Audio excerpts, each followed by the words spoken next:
ಇನ್ನು mask man ಬೇಟೆ ಬಳಿಕ ಎಸ್ಐಟಿಯ ಮುಂದಿನ ಬೇಟೆ ಯಾರು ಅನ್ನೋದು ಕುತೂಹಲ ಕಾರಣವಾಗಿದೆ. ಯಾಕಂದ್ರೆ 4 ಮೇಲೆ ಎಸ್ಐಟಿ ಕಣ್ಣಿಟ್ಟಿದೆ. ಅದರಲ್ಲಿ ಒಂದು ಮಹೇಶ್ ಶೆಟ್ಟಿ ತಿಮ್ರೋಡಿ, ಗಿರೀಶ್ ಮಟ್ಟಣ್ಣವರ್, ಯೂಟ್ಯೂಬರ್ ಸಮೀರ್ ಮತ್ತು ಸುಜಾತಾ ಭಟ್. ಏನಿವರ ಕತೆ, ಏನಿದು ಲಿಂಕ್, ಮನೆ ತೋರಿಸ್ತೇವೆ. ಬಿಎಲ್ ಸಂತೋಷ್ಗೆ ನಿಂದನೆ ಕೇಸ್ನಲ್ಲಿ ತಿಮರೋಡಿಗೆ ಜಾಮೀನು. ಬೇಲ್ ಸಿಕ್ಕರು ಮಹೇಶ್ ಶೆಟ್ಟಿ ತಿಮರೋಡಿಗೆ ತಪ್ಪದ ಸಂಕಷ್ಟ. ಒಂದ್ ಕಡೆ ಮಾಸ್ಕ್ ಮ್ಯಾನ್ ಚಿನ್ನಯ್ಯ ಬಂಧನವಾಗಿರೋದು ಇಡೀ ಪ್ರಕರಣಕ್ಕೆ ತಿರುವು ನೀಡಿದೆ. ಹೀಗಿರುವಾಗಲೇ ಬಿಎಲ್ ಸಂತೋಷ್ ವಿರುದ್ಧ ನಿಂದನೆ ಕೇಸ್ನಲ್ಲಿ ಜೈಲು ಸೇರಿದ್ದ ಮಹೇಶ್ ಶೆಟ್ಟಿ ತಿಮರೋಡಿಗೆ ಉಡುಪಿ ಜಿಲ್ಲಾ ಕೋರ್ಟ್ ಜಾಮೀನು ನೀಡಿದೆ. ಜಾಮೀನು ನೀಡುವಾಗ ಜಡ್ಜ್ ಇನ್ಮುಂದೆ ಈ ರೀತಿ ನ್ಯೂಸೆನ್ಸ್ ಮಾಡದಂತೆ ವಾರ್ನಿಂಗ್ ಕೊಟ್ಟಿದ್ದಾರೆ. ಜಾಮೀನು ಸಿಕ್ಕ ಬಳಿಕ ಪ್ರತಿಕ್ರಿಯೆ ನೀಡಿರುವ ಮಹೇಶ್ ಶೆಟ್ಟಿ ತಿಮರೋಡಿ, ಮಾಸ್ಕ್ ಮ್ಯಾನ್ ಬಂಧನವಾಗಿರೋದು ನನಗೆ ಗೊತ್ತಿಲ್ಲ, ನಮ್ಮ ಹೋರಾಟ ಮುಂದುವರಿಯುತ್ತೆ ಅಂತ ಹೇಳಿದ್ದಾರೆ. ಸರ್, ಮುಂದಿನ ಹೋರಾಟ ನಡೀತದೆ ಹೋರಾಟ. ಸರ್, ಅನಾಮಿಕನ ಬಂಧನ ಆಗಿದೆ, ಗೊತ್ತಿಲ್ಲ. ಅನಾಮಿಕನ ಬಂಧನ ಆಗಿದೆ, ಗೊತ್ತಿಲ್ಲ ಸರ್. ಧರ್ಮಸ್ಥಳದ ವಿರುದ್ಧ ಷಡ್ಯಂತ್ರ, ಗುಂಪುಗೆ ಗಂಡಾಂತರ ಶುರು. ಮಾಸ್ಕ್ ಮ್ಯಾನ್ಗೆ 1 ಬುರುಡೆ 2 ಲಕ್ಷ ಹಣ ಕೊಟ್ಟಿದ್ಯಾರು? ಹೌದು, ಮುಸುಕುದಾರಿ ಚಿನ್ನಯ್ಯ ಎಸ್ಐಟಿ ಮುಂದೆ ಕೆಲ ಸ್ಫೋಟಕ ಅಂಶಗಳನ್ನ ಬಾಯ್ಬಿಟ್ಟಿದ್ದಾನೆ. ಚಿನ್ನಯ್ಯ ಹೇಳಿರುವ ಹಲವು ವಿಚಾರಗಳು ಈಗ ಮತ್ತಷ್ಟು ಜನರಿಗೆ ಸಂಕಷ್ಟ ತಂದೊಡ್ಡಿದೆ ಎನ್ನಲಾಗಿದೆ. ಅದರಲ್ಲೂ ಮಹೇಶ್ ಶೆಟ್ಟಿ ತಿಮರೋಡಿ ಮೇಲೆ ಎಸ್ಐಟಿ ಅಧಿಕಾರಿಗಳ ಕಣ್ಣು ಬಿದ್ದಿದೆ. ಯಾಕಂದ್ರೆ ಎಸ್ಐಟಿ ಮೂಲಗಳಿಂದ ಸಿಕ್ಕಿರುವ ಮಾಹಿತಿ ಪ್ರಕಾರ ಚಿನ್ನಯ್ಯ ತಿಮರೋಡಿ ಹೆಸರನ್ನ ಹೇಳಿದ್ದಾನಂತೆ. ತಮಿಳುನಾಡಿನಿಂದ ಉಜಿರೆಗೆ ಬಂದಿದ್ದ ಚಿನ್ನಯ್ಯನಿಗೆ ಮತ್ತೊಬ್ಬ ದೂರುದಾರ ಟಿ ಜಯಂತ್ ಪರಿಚಯವಾಗಿದ್ದ. ಟಿ ಜಯಂತ್ ಮೂಲಕವೇ ಚಿನ್ನಯ್ಯಗೆ ತಿಮರೋಡಿ ಸಂಪರ್ಕ ಬೆಳೆದಿತ್ತಂತೆ.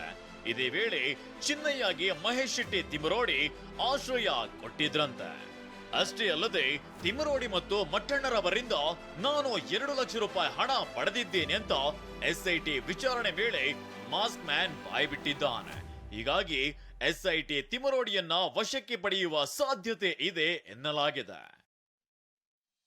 ಮಾಸ್ಕ್ ಮ್ಯಾನ್ಗೆ ಮಂಪರು ಪರೀಕ್ಷೆ ಮಾಡಿ ಮಟ್ಟಣ್ಣನವರ್ ಆಗ್ರಹ. ತಿಮರೋಡಿ ಬಂಧನದ ವೇಳೆ ಕರ್ತವ್ಯಕ್ಕೆ ಅಡ್ಡಿಪಡಿಸಿದ ಆರೋಪದಲ್ಲಿ ಗಿರೀಶ್ ಮಟ್ಟಣ್ಣನವರ್ಗೆ ನಿನ್ನೆ ಬೆಳ್ತಂಗಡಿ ಪೊಲೀಸರು ವಿಚಾರಣೆ ನಡೆಸಿದ್ರು.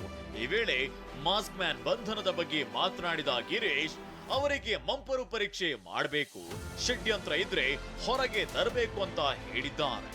ನಮಗೆ ಎಸ್ಐಟಿ ಕರೆದ್ರೆ ನಮಗೂ ಅವನಿಗೆ ಏನು ಸಂಬಂಧ ಸಂಪರ್ಕ ಅನ್ನೋದನ್ನ ಖಂಡಿತ ಎಲ್ಲರೂ ಕೂಡ ನಾವು ಹೇಳ್ತೀವಿ. ಮಾಡಿಲ್ಲ ಅವರು ನಮಗೆ ಸಂಪರ್ಕ ಮಾಡಿದರೆ ಹೋಗಿ ಉತ್ತರ ಕೊಡ್ತೀವಿ. ಆನಂತರ ಇದು ಒಳ್ಳೆ ಬೆಳವಣಿಗೆ, ಏನು ಅರೆಸ್ಟ್ ಆಗಿದೆಯಲ್ಲ ಅದು it is a very good development. ಮತ್ತೆ ನಾರ್ಕೋ ಅನಾಲಿಸಿಸ್ ಟೆಸ್ಟ್ ಕೂಡ ಆಗಬೇಕು ಅಂತ ನಾನು ಆಗ್ರಹಿಸ್ತೀನಿ. ಯೂಟ್ಯೂಬರ್ ಸಮೀರ್ಗೆ ಬೆಳ್ತಂಗಡಿ ಪೊಲೀಸರ ನೋಟಿಸ್. ಯೂಟ್ಯೂಬರ್ ಸಮೀರ್ ಕೂಡ ಧರ್ಮಸ್ಥಳದ ಬಗ್ಗೆ ಎಐ ವಿಡಿಯೋ ಮಾಡಿ ಗಲಭೆಗೆ ಪ್ರಚೋದನೆ ನೀಡಿರುವ ಆರೋಪ ಎದುರಿಸುತ್ತಿದ್ದಾನೆ. ಈಗಾಗಲೇ ನಿರೀಕ್ಷಣಾ ಜಾಮೀನು ಪಡೆದಿರುವ ಸಮೀರ್ ನಾಪತ್ತೆಯಾಗಿದ್ದಾನೆ. ಹೀಗಾಗಿ ಬಳ್ಳಾರಿಯ ಕೌಲ್ ಬಜಾರ್ ಠಾಣಾ ವ್ಯಾಪ್ತಿಯ ಬಂಡಿಹಟ್ಟಿಯಲ್ಲಿರುವ ಆತನ ಮನೆಗೆ ಪೊಲೀಸರು ನೋಟಿಸ್ ಅಂಟಿಸಿದ್ದಾರೆ. ಬೆಂಗಳೂರಿನ ಹುಲ್ಲಹಳ್ಳಿ ಬಳಿಯ ಬಾಡಿಗೆ ಮನೆಗೂ ಧರ್ಮಸ್ಥಳ ಮತ್ತು ಬೆಳ್ತಂಗಡಿ ಪೊಲೀಸರು ನೋಟಿಸ್ ಅಂಟಿಸಿದ್ದಾರೆ. ಗಳಿಗೆಗೊಂದು ಹೇಳಿಕೆ, ಸುಜಾತಾ ಭಟ್ ಮೇಲೆ ಹೆಚ್ಚಿದ ಅನುಮಾನ.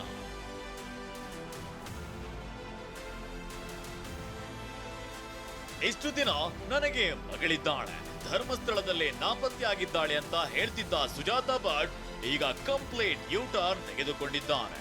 ನನಗೆ ಅನನ್ಯ ಭಟ್ ಅನ್ನೋ ಮಗಳು ಇಲ್ಲ ಅಂತ ಯೂಟ್ಯೂಬ್ ಚಾನಲ್ ಒಂದಕ್ಕೆ ಹೇಳಿಕೆ ನೀಡಿದ್ದಾರೆ. ಅನನ್ಯ ಭಟ್ ಅನ್ನೋ ಕಥೆ ಸುಳ್ಳು. ಅನನ್ಯ ಭಟ್ ಅನ್ನೋ ಮಗಳೇ ನನಗಿಲ್ಲ. ಕೆಲವು ವ್ಯಕ್ತಿಗಳು ನನಗೆ ಹೇಳು ಅಂತ ಹೇಳಿದ್ರು, ಹಾಗಾಗಿ ನಾನು ಅದನ್ನ ಹೇಳೋ ಪರಿಸ್ಥಿತಿ ಬಂತು. ಗಿರೀಶ್ ಮಟ್ಟಣ್ಣನವರ್, ಜಯಂತ್ ಟಿ ಇವರೆಲ್ಲ ಹೇಳಿದ್ರು.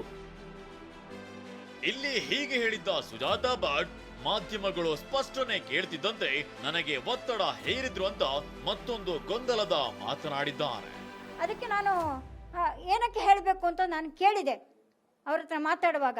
ಇಲ್ಲ, ನೀವು ಹೀಗೆ ಹೇಳಿದ್ರೆ ನಾನು ನಿಮ್ಮನ್ನ ಬಚಾವ್ ಮಾಡ್ತೀನಿ ಅಂತ ಹೇಳಿದ್ರು. ಅಂದ್ರೆ ಈಗ ಮಹೇಶ್ ಶೆಟ್ಟಿ ಅವರೆಲ್ಲ ನಿಮಗೆ ಹೇಳ್ಕೊಟ್ಟಿಲ್ಲ? ಹೇಳ್ಕೊಟ್ಟಿಲ್ಲ, ಯಾರು ಹೇಳಿಕೊಡ್ಲಿಲ್ಲ. ಇದು ಸತ್ಯಕ್ಕೆ ದೂರ. ಅದು ಬೇರೆ ವಿಚಾರ. ನಾನು ಆಸ್ತಿಯನ್ನು ಇದಕ್ಕೆ ಯಾವುದಕ್ಕೂ ತರಬೇಡಿ. ಅವ್ರು ಯಾರೋ ಹೌದು ಆಸ್ತಿ ವಿವಾದ ಇದೆ ಅಂತ ಹೇಳಿದ್ರೆ ಅದು ಹೌದು. ಇದು ಸುಜಾತಾ ಭಟ್ ಮೇಲೆ ಅನುಮಾನ ಹೆಚ್ಚಾಗುವಂತೆ ಮಾಡಿದೆ. ಈ ಮಧ್ಯೆ ಎಸ್ಐಟಿಗೆ ಪತ್ರ ಬರೆದಿರುವ ಸುಜಾತಾ ಭಟ್ ಆಗಸ್ಟ್ 29ಕ್ಕೆ ವಿಚಾರಣೆಗೆ ಹಾಜರಾಗುವುದಾಗಿ ಹೇಳಿದ್ದಾರೆ. ಅಷ್ಟೇ ಅಲ್ಲ, ಮನೆ ಬಳಿ ಯಾರನ್ನ ಬಿಡಬೇಡಿ ಅಂತ ಸುಜಾತಾ ಭಟ್ ಪೊಲೀಸರಿಗೆ ಮನವಿ ಮಾಡಿದ್ದಾರೆ. ಹೀಗಾಗಿ ಬೆಂಗಳೂರಿನ ಬನಶಂಕರಿ ಠಾಣೆಯ ಪೊಲೀಸರು ಸುಜಾತಾ ಮನೆಗೆ ಭದ್ರತೆ ನೀಡಿದ್ದಾರೆ. Mask man ಬಂಧನವಾಗಿದೆ.